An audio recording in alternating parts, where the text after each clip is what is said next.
Selamat malam jemaat sekalian. Puji syukur kita sudah menyanyi dengan baik. Ada yang memberikan puji-pujian juga. Pemimpin nyanyinya juga sangat siap saya lihat. Ya. Oke, dan sekarang kita ingin belajar firman Tuhan. Dan saya ajak kita buka di dalam Ayub pasalnya yang kedua. Kita mau melanjutkan mempelajari tentang Ayub di sini. Ayub adalah tokoh yang tidak asing lagi bagi orang Kristen, namun mungkin banyak yang belum mempelajari kitab ini secara seksama. Walaupun kita tahu Ayub, ya, tapi ada banyak pelajaran yang bisa kita tarik secara lebih mendetil lagi dari kehidupan Ayub. Dan kita sudah selesai membahas pasal 1, hari ini kita mau lihat pasal 2. Ayub pasal 2, ayat 1 sampai ayat yang ke-13. Oke, kalau sudah mendapat, Ayub pasal 2 ayat 1 sampai ayat yang ke-13. Saya akan mengajak kita membacanya silih berganti. Saya akan mulai ayat 1. Pada suatu hari datanglah anak-anak Allah menghadap Tuhan, dan di antara mereka datang juga iblis untuk menghadap Tuhan.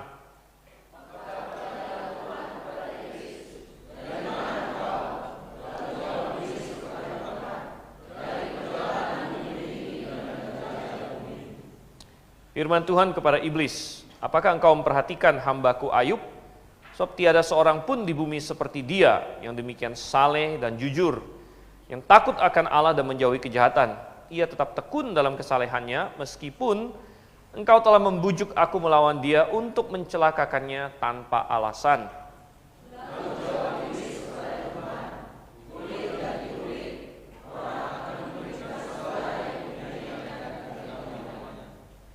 Tetapi ulurkanlah tanganmu dan jamahlah tulang dan dagingnya, ia pasti mengutuki engkau di hadapanmu.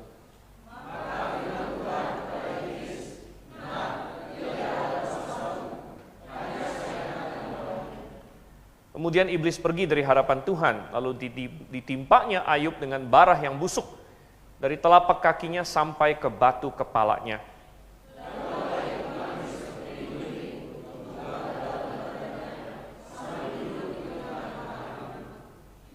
Maka berkatalah istrinya kepadanya, masih bertekunkah engkau dalam kesalehanmu? Kutukilah Allahmu dan matilah. Tetapi jawab Ayub kepadanya, engkau berbicara seperti perempuan gila. Apakah engkau mau menerima yang baik atau apa? Tetapi tidak mau menerima yang buruk. Dalam semua itu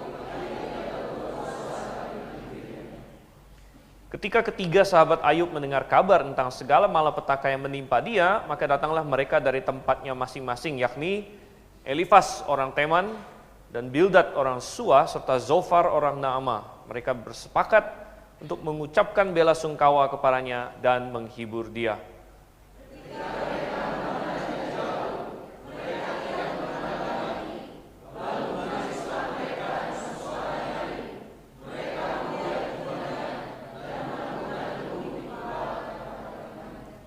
Lalu mereka duduk bersama-sama dia di tanah selama 7 hari 7 malam.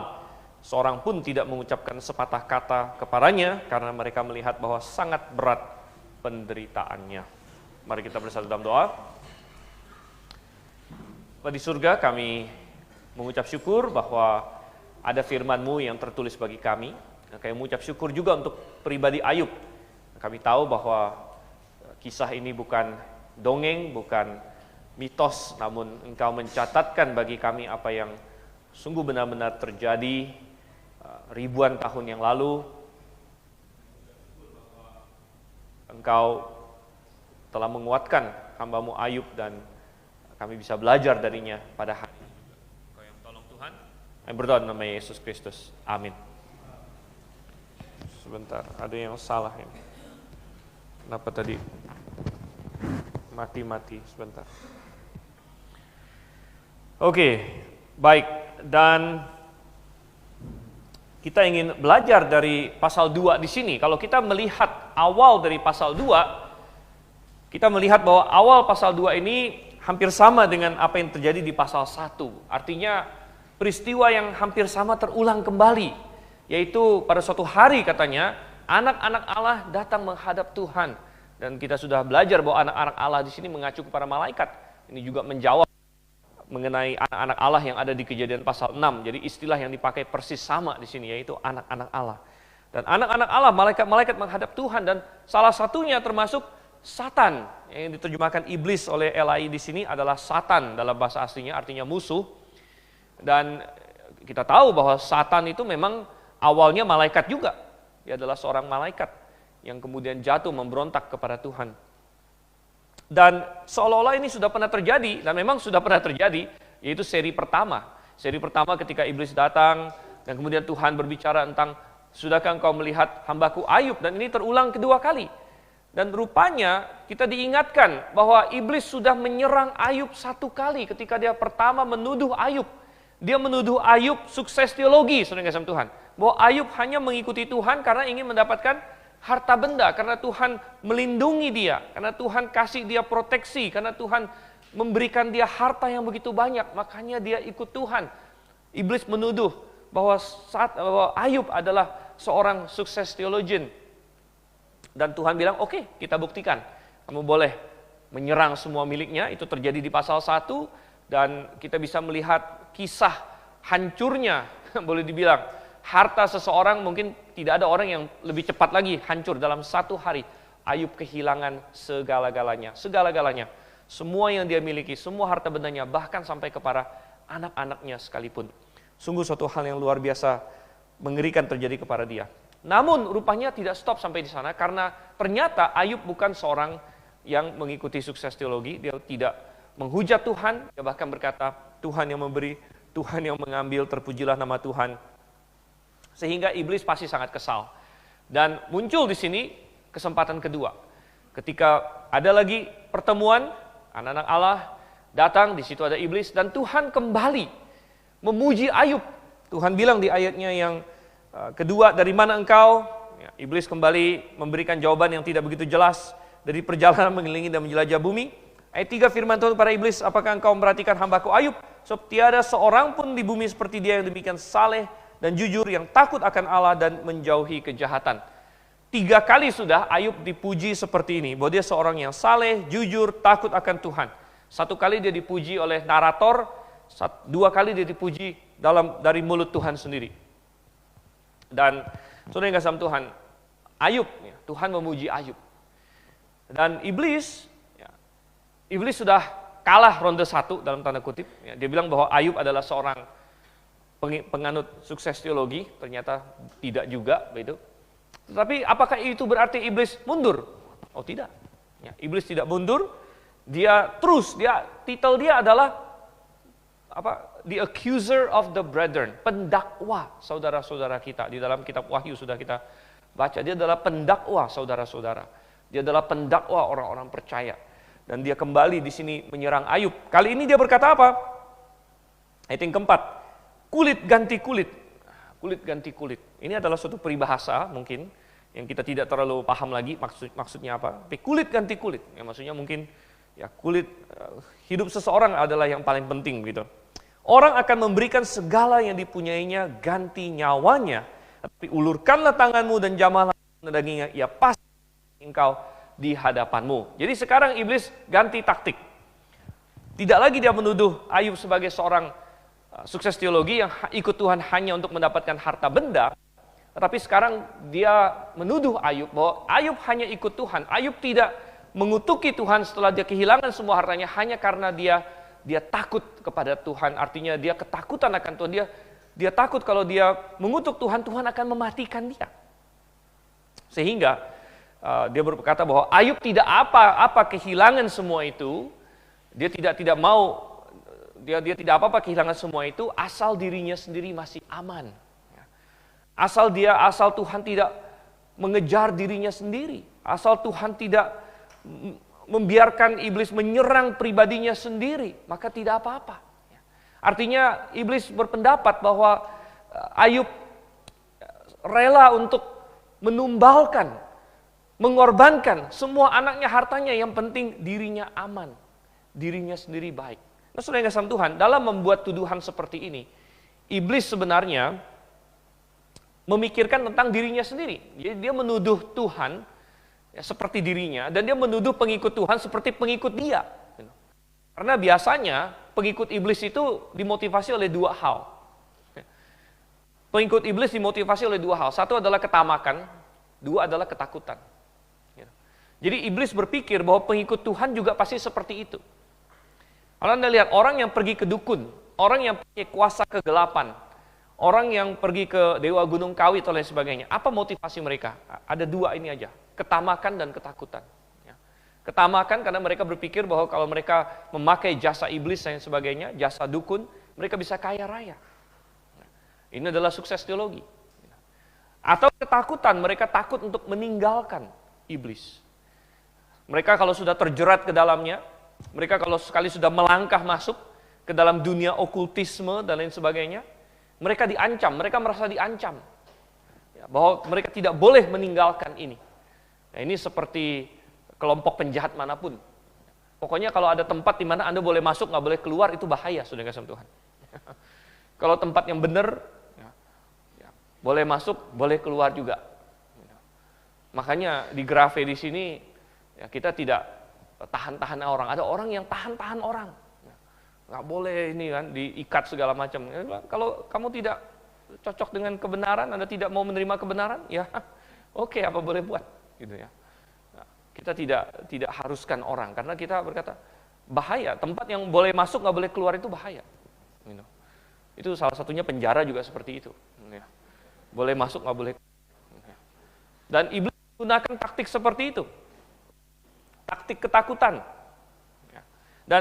Dan iblis menuduh bahwa Ayub motivasinya seperti itu juga. Bahwa dia takut ya, tentu saja kalau misalnya dia sekarang mengutuki engkau, dia takut engkau akan membunuh dia. Tapi kalau misalnya engkau sekarang bikin dia sakit, jadi dia merasa bahwa bagaimanapun juga saya akan mati, dia akan mengutuki engkau. Karena dia sudah merasa nothing to lose. Toh saya akan mati juga. Maka dia akan mengutuki engkau. Nah, saudara yang kasih dalam Tuhan, akhirnya kita melihat, mungkin kalau kita jadi Tuhan, kalau manusia jadi Tuhan, mungkin kita akan menolak permintaan iblis ini. Mungkin kita akan menolaknya. Mungkin kita akan bilang, wah ini keterlaluan. Ayub ini sudah menderita cukup. Bayangkan dia sudah dari kaya raya begitu sampai nggak ada apa-apanya. Dia sudah cukup menderita. Jangan iblis, tidak boleh lagi. Ya mungkin pemikiran kita sebagai manusia seperti itu. Tapi Tuhan tidak. Ya. Tuhan berkata, baik, silakan. Ya, kamu serang dia. Tetapi saudara yang kasih Tuhan, kita melihat dan iblis tidak malu-malu, ya, begitu mendapat izin, dia langsung menyerang. Kita tidak tahu selang berapa lama antara serangan pertama dia dengan serangan kedua ini. Kita tidak dikasih tahu. Apakah dalam hitungan hari, apakah dalam hitungan beberapa minggu atau ada beberapa bulan. Tapi begitu mendapat izin dari Tuhan, iblis langsung menyerang. Dan kita melihat bahwa iblis bisa mendatangkan sakit penyakit. Dan dia mendatangkan katanya barah yang busuk dari telapak kaki sampai ke batu kepala. Terus terang secara medis kita tidak tahu apa yang iblis pergunakan, penyakit apa yang iblis pakai di sini kita tidak tahu. Ada banyak orang, saya baca banyak komentari mencoba mengira-ngira secara medis apa ini ya, dan kita tidak tahu pasti. Ada yang bilang kusta, ada yang bilang kanker kulit atau lain sebagainya, ada yang bilang macam-macam lagi yang lain. Kita tidak tahu apa yang iblis pakai di sini. Tapi ini pasti sesuatu yang begitu membuat dia sakit sampai luar biasa katanya. Dia duduk, dia mengambil sekeping beling untuk menggaruk-garuk badannya. Ya, Anda bisa bayangkan kalau menggaruk pakai beling, rasanya lebih enak daripada rasa sakit yang di dalam itu. Kenapa dia mau garuk badannya pakai beling?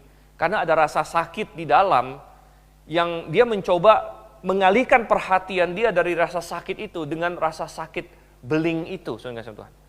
Jadi Anda bisa membayangkan rasa sakit yang menyayat-nyayat dirinya dari dalam itu lebih sakit daripada memakai beling untuk menggaruk dirinya. Jadi Anda bisa membayangkan penyakit begitu parah yang iblis lancarkan kepada Ayub di sini. Luar biasa sekali. Namun, tentu kita sudah baca pasal ini, ternyata iblis kalah lagi. Iblis kalah lagi, dan apa yang Ayub katakan? Ayub berkata di ayat yang ke-10, apakah kita mau menerima yang baik dari Allah tetapi tidak mau menerima yang buruk? Nah, ini yang menjadi judul khotbah saya malam ini. Apakah kita mau menerima yang baik saja dan bukan yang buruk dari Allah? Dan saya ingin mengajak kita melihat prinsip-prinsip yang diajarkan oleh perikop ini, oleh Ayub kepada kita ketika kita menghadapi cobaan dan kesusahan. Nah, terutama apalagi kalau kita menghadapi sakit penyakit dan lain sebagainya. Ya, apa prinsip-prinsipnya? Ada 3 prinsip yang saya ajak kita untuk perhatikan secara singkat dari perikop ini. Yang pertama, ketika kita menghadapi kesusahan, ketika kita menghadapi penyakit secara spesifik, karena ini yang dihadapi Ayub kedua kali. Ya, ketika kita menghadapi kelemahan fisik atau kesusahan apapun pada umumnya, pencobaan apapun pada umumnya, maka ada beberapa hal yang harus kita ingat. Yang pertama adalah bahwa bagaimanapun juga kita harus ingat Allah tetap berdaulat. Bagaimanapun juga Allah tetap berdaulat. Walaupun kita dalam kondisi apapun, apalagi kita sebagai orang percaya, kita harus selalu sadar bahwa Allah tetap berdaulat. Artinya, segala sesuatu terjadi itu atas izin Tuhan. Segala sesuatu terjadi atas izin Tuhan. Dan kita sudah membaca ini, kitab Ayub adalah kitab yang sangat kuat sekali mengajarkan kedaulatan Tuhan. Karena iblis pun, iblis adalah makhluk yang ingin mencoba jadi Tuhan, bayangkan. Iblis adalah makhluk yang ingin berkata, aku ingin menyaingi Tuhan. Namun kita membaca di sini bahwa iblis tidak bisa bertindak apa-apa tanpa izin Tuhan. Dia memerlukan izin Tuhan untuk menyerang Ayub. Dan kalau iblis pribadi yang mengira dirinya bisa menyaingi Tuhan, mengira bahwa dia bisa menggantikan Tuhan, dia saja memerlukan izin dari Tuhan untuk melakukan apa-apa. Itu kita melihat kedaulatan Tuhan di sini. Dan itu seharusnya memberikan kita suatu penghiburan yang luar biasa kalau kita tahu bahwa semua yang terjadi atas diri kita itu atas izin Tuhan. Dan kita jadi teringat 1 Korintus 10 di mana Tuhan berkata bahwa tidak ada pencobaan yang menimpa kita yang melebihi kekuatan kita. Jadi kalau semuanya atas izin Tuhan, bagian mana yang boleh diserang atas izin Tuhan? Serangan pertama Tuhan bilang kamu tidak boleh sentuh orangnya. Serangan kedua, Tuhan bilang, oke, kamu boleh serang orangnya, tapi kamu tidak boleh cabut nyawanya. Ya. Jadi, semuanya, kemudian waktunya, timingnya, semua atas izin Tuhan. Dan kita menjadi yakin dan percaya bahwa memang Tuhan tidak pernah memberikan kepada kita pencobaan yang melebihi kekuatan kita. Ini harus kita pahami. Kalau kita perhatikan ayatnya yang ketiga di sini, ayatnya yang ketiga, ada satu frase di bagian terakhir di situ. Tuhan bilang begini, ia tetap tekun dalam kesalehannya meskipun engkau telah membujuk aku melawan dia untuk mencelakakannya tanpa alasan. Perhatikan di sini, untuk mencelakakannya tanpa alasan. Nah, kita harus paham bahwa tanpa alasan di sini bukan maksudnya bahwa Tuhan tidak punya tujuan dalam mengizinkan ini. Oh, Tuhan punya tujuan. Iblis punya tujuan. Tuhan punya tujuan. Tujuan iblis tentu untuk menghancurkan Ayub. Tujuan iblis untuk membuktikan Tuhan salah. Ya, tujuan iblis adalah seperti itu. Tuhan juga punya tujuan. Nanti kita akan lihat apa tujuan Tuhan. Ya. Tetapi kenapa dikatakan engkau telah membujuk aku melawan dia untuk mencelakakannya tanpa alasan? Maksudnya tanpa alasan di sini adalah tidak ada dosa. Ini bukan hukuman. Gitu. Bahwa hal ini terjadi kepada Ayub bukan karena dia dihukum. Bukan karena dia sudah melakukan sesuatu yang jahat sehingga dia perlu mendapatkan hal ini gitu. Bukan. Tidak ada yang seperti itu. Jadi tanpa alasan di sini maksudnya adalah bukan sebagai hukuman, bukan untuk menghukum dosa Ayub dan lain sebagainya. Dan ini mengingatkan kita bahwa memang ya, ketika pencobaan datang dalam hidup kita selalu adalah kesempatan bagi kita untuk merenung. Ketika kita sakit, itu adalah waktu yang baik untuk merenung. Ya, kadang-kadang Tuhan izinkan kita sakit supaya kita merenung juga. Ya, karena ketika kita sakit, kita lebih banyak merenung, kita bisa banyak merenung. Ya, dan kadang-kadang kita bertanya, kenapa? Apakah saya ada dosa? Itu bagus. Ya, kalau kita sedang sakit, kita bertanya, apakah memang ada dosa pada diri saya? Itu bagus, pertanyaan yang bagus untuk kita tanya. Jadi kita bisa introspeksi, ya, kita bisa memikir ulang, ya, kita bisa melihat ke dalam diri kita. Ya. Tetapi ketahuilah bahwa tidak semua penyakit adalah karena dosa memang. Ya. Tetapi setiap penyakit bisa kita jadikan waktu yang baik, kesempatan yang baik untuk introspeksi, ya, untuk melihat kembali, untuk mendekat kepada Tuhan. Tapi kita melihat di sini bahwa Tuhan bilang, engkau membujuk aku mencelakakannya tanpa alasan. Tanpa alasan maksudnya bukan karena dia berdosa. Begitu. Tetapi bagaimanapun juga Tuhan berdaulat. Ini adalah pelajaran yang sangat indah bagi kita. Tentu Tuhan berdaulat bukan berarti kita tidak punya tanggung jawab. Tentu Tuhan berdaulat, kita tetap bertanggung jawab karena Tuhan menuntut tanggung jawab dari kita. Justru karena Tuhan berdaulatlah dia punya hak menuntut tanggung jawab dari kita. Karena dia berdaulat, makanya dia bisa berfirman, hei kamu manusia, kamu harus begini, harus A, harus B, harus C. Karena dia berdaulat, dia bisa menuntut tanggung jawab dari kita. Ya, dan itu adalah hal yang penting. Oke, yang kedua, saudara kasih Tuhan, pelajaran yang pertama, ya, tadi adalah bahwa Allah tetap berdaulat. Ya. Yang kedua, yang bisa kita tarik dari kisah ini, adalah bahwa Allah adalah yang paling penting di dalam hidup ini. Jadi yang pertama adalah Allah paling tetap berdaulat. Yang kedua adalah bahwa Allah adalah yang paling penting dalam hidup ini. Melebihi segala-galanya, bahkan melebihi kesehatan kita sekalipun. Ya. Ini adalah pelajaran yang penting untuk kita pahami. Sangat populer, apalagi belakangan ini dengan adanya pandemi dan lain sebagainya. Ada suatu perkataan yang populer, ya, yang penting sehat, katanya kan. Ya, yang penting sehat, ya, semuanya yang penting sehat. Ntar salam sehat, gitu ya. Salam sehat Indonesia atau salam apalah, pokoknya yang penting sehat. Dan saudara yang kasih dalam Tuhan, memang sehat itu penting nggak? Saya akui sehat itu penting. Apalagi kalau dibandingkan dengan harta-harta duniawi lainnya. Sehat dibandingkan dengan uang, sehat dibandingkan dengan mobil, dibandingkan dengan rumah, lain sebagainya. Jelas sehat jauh lebih penting sebenarnya. Itu. Karena kalau kamu punya semua harta yang lain, kalau kamu tidak sehat ya tidak banyak gunanya juga begitu. Sehingga manusia di muka bumi ini semua makin lama makin menyadari, oh sehat itu penting. Ya. Sehat itu penting. Ya. Dan pandemi semakin mengingatkan kita, wah kita harus jaga kesehatan. Ya. Lain sebagainya. Tetapi ada satu hal yang kita tidak boleh lupa. Bahwa di atas jauh-jauh lebih penting dari masalah sehat adalah Tuhan.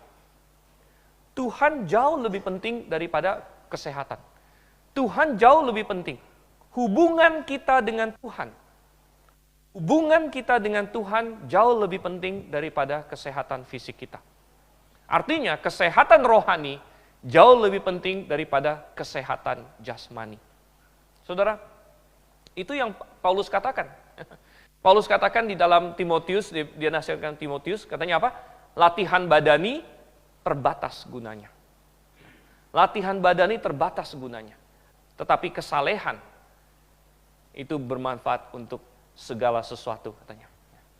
Dan di zaman Paulus, orang-orang Yunani, orang-orang Romawi pada waktu itu, ya mereka juga banyak yang mengejar kesehatan.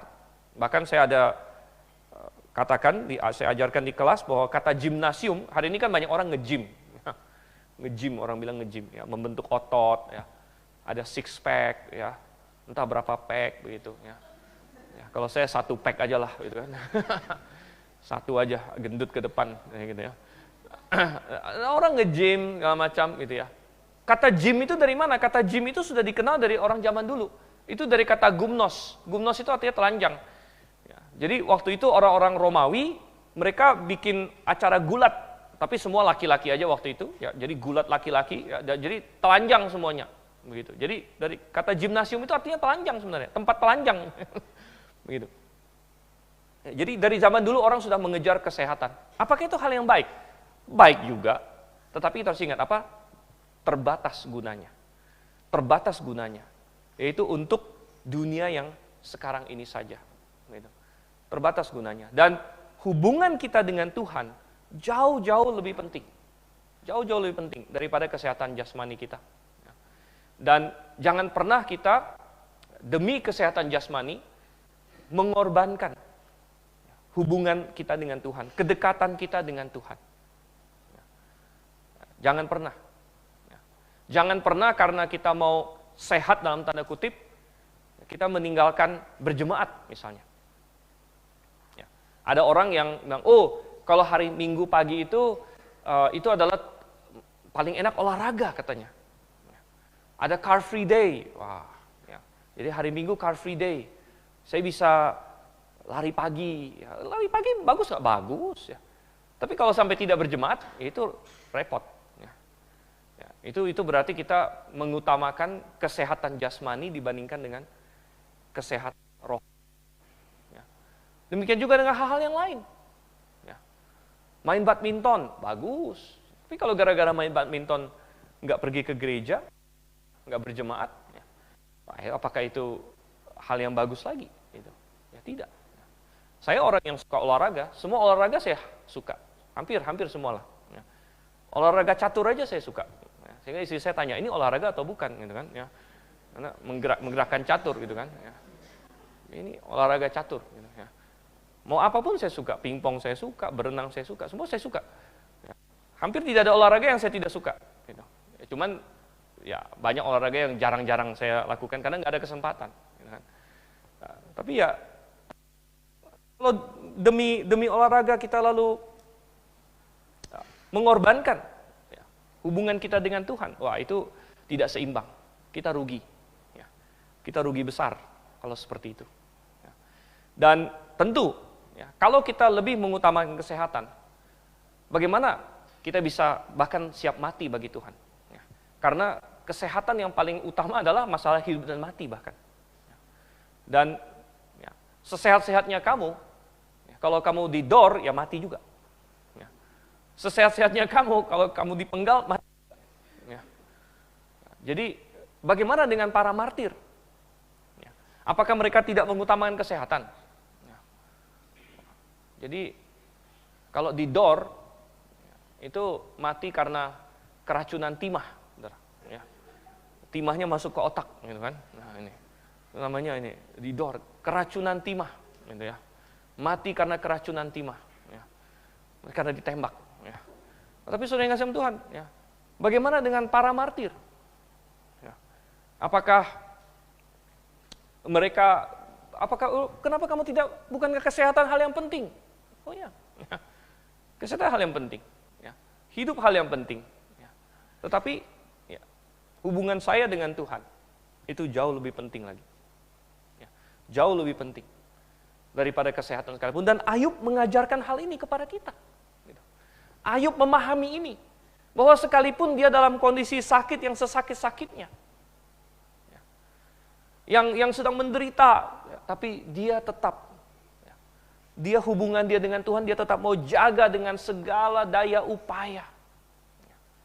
Dengan segalanya dia berpegang kepada kesalehannya katanya. Apa itu kesalehan, saudara?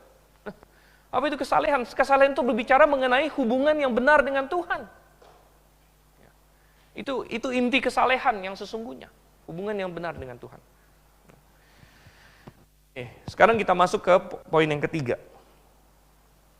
Pelajaran yang ketiga. Pelajaran pertama, Allah tetap berdaulat. Pelajaran kedua, Allah paling penting dalam hidup ini.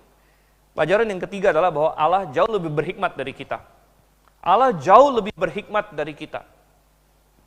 Kita tidak boleh meragukan hikmat Tuhan dan kebaikan Tuhan. Salah satu godaan yang muncul dalam pencobaan iblis adalah dalam bentuk istrinya Ayub. Kalau kita lihat di ayat yang ke-9, maka berkatalah istrinya kepadanya, masih bertekunkah engkau dalam kesalehanmu, kutukilah Allahmu dan matilah. Kalau kita baca sekilas, sepertinya sangat kasar sekali dia bicara ini. Dan istri Ayub sudah sering dijadikan contoh orang-orang Kristen, wah inilah perempuan yang nggak benar gitu kan. Masa nyuruh suaminya mati, kemudian nyuruh suaminya meninggalkan Tuhan dan lain sebagainya.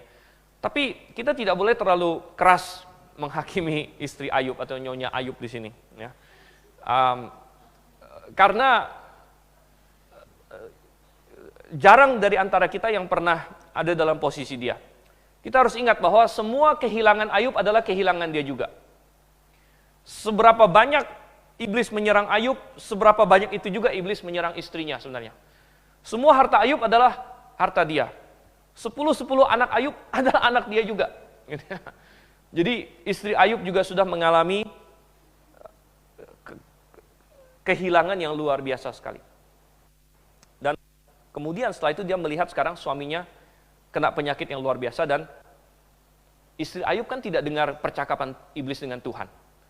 Istri Ayub tidak dengar Tuhan bilang sayangkan nyawanya. Jadi menurut hematnya istri Ayub, Ayub ini sebentar lagi akan mati. Gitu. Ayub sebentar lagi akan mati. Jadi sebenarnya istri Ayub suruh dia kutuki Tuhan supaya Tuhan membiarkan kamu mati aja. Itu untuk meringankan penderitaan dia. Intinya istri Ayub ingin berkata bahwa ya sudahlah, ya, lebih cepat mati nggak apa-apalah daripada kondisi seperti ini. Dan tetapi Ayub menjawab dia di ayat yang ke-10, ya, engkau berbicara seperti perempuan gila, atau di dalam bahasa aslinya perempuan bodoh juga bisa. Tapi menarik bahwa Ayub tidak berkata engkau perempuan bodoh atau engkau perempuan gila, tapi dia hanya berkata engkau berbicara seperti perempuan gila. Maksud Ayub adalah dia tahu istrinya bukan perempuan gila, tetapi kenapa engkau berbicara seperti itu? Ya. Engkau mengatakan sesuatu yang tidak pantas bagimu, tidak pantas bagi engkau untuk berbicara seperti ini. Begitu. Dan tekanan situasi dan lain sebagainya menyebabkan istrinya berbicara seperti itu. Tapi kemudian Ayub mengatakan tema kita, yaitu apakah kita mau menerima yang baik dari Allah tapi tidak mau menerima yang buruk, katanya di sini. Dan ini menunjukkan bahwa Ayub mempercayai hikmat Tuhan. Bahwa ketika Tuhan mengizinkan berkat datang kepada dia, dia bersandar pada Tuhan. Dan ketika Tuhan mengizinkan hal yang buruk terjadi padanya, dia tetap percaya bahwa Tuhan punya tujuan yang baik.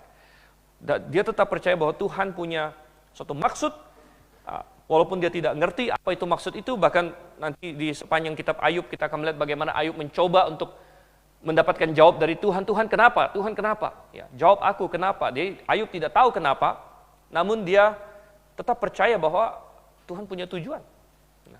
Dan dia tidak tahu tujuannya apa, dia tidak bisa melihat buat apa ini semua terjadi. Ya, namun dia tetap percaya kepada Tuhan. Jadi dia tetap tahu bahwa Tuhan jauh lebih berhikmat daripada dirinya. Dan sebenarnya apa tujuan Tuhan mengizinkan ini? Ya, walaupun Ayub belum tahu pada saat itu, namun Tuhan selalu punya tujuan. Selalu punya tujuan. Ya. Tujuan untuk Ayub sendiri. Untuk Ayub sendiri, sampai dengan kitab Ayub ini selesai, jadi kita akan melihat iman Ayub sudah bertambah. Jadi semua yang terjadi pada Ayub ini menambah iman dia, menambah dia dekat dengan Tuhan. Bahkan dia sempat bicara langsung dengan Tuhan nanti di pasal 30-an. Yang dia tidak akan dapatkan kesempatan itu kalau tanpa peristiwa ini. Kemudian, jangan kita terlalu egosentris juga. Kadang-kadang Tuhan mengizinkan sesuatu terjadi pada diri kita, bukan hanya demi kita, tentu demi kita juga, tapi demi orang lain juga. Demi orang lain. Gitu ya. Berapa banyak generasi orang Kristen yang dikuatkan oleh karena cerita Ayub, kisah Ayub ini, pengalaman Ayub ini. Ya. Dan Tuhan mengizinkan ini terjadi untuk mereka. Untuk mereka. Ya. Untuk 3 orang temannya yang datang mengunjungi dia yang tadi kita baca sekilas, Elifas, Bildad, dan Zofar. Ya, mereka bisa dikuatkan juga oleh Ayub melalui semua peristiwa ini. Ya. Dan kita harus percaya bahwa Tuhan jauh lebih berhikmat dari kita dan Tuhan punya tujuan. Intinya kita harus ingat bahwa kalau Tuhan mengizinkan sesuatu yang berat terjadi pada diri kita, itu berarti Tuhan mempersiapkan kita untuk sesuatu yang jauh lebih indah lagi. Jauh lebih indah lagi. Dan kita harus mengucap syukur. Di Yakobus dikatakan, count it all joy, anggaplah sukacita kalau kamu jatuh ke berbagai pencobaan. Kok bisa? Karena itu berarti Tuhan mempersiapkan kita untuk sesuatu yang luar biasa. Mari kita berdoa. Mari kita berdoa. Bapa, terima kasih Engkau sudah memberikan contoh yang indah dalam diri Ayub dan pelajaran-pelajaran yang kami juga tarik dari dia. Kiranya kami ingat selalu dan kami pakai dalam kehidupan ini Tuhan. Dan kalau datang api pencobaan, kami selalu bersandar kepada Engkau, mengingat kasih-Mu, kedaulatan-Mu dan hikmat-Mu. Kami berdoa nama Yesus Kristus. Amin.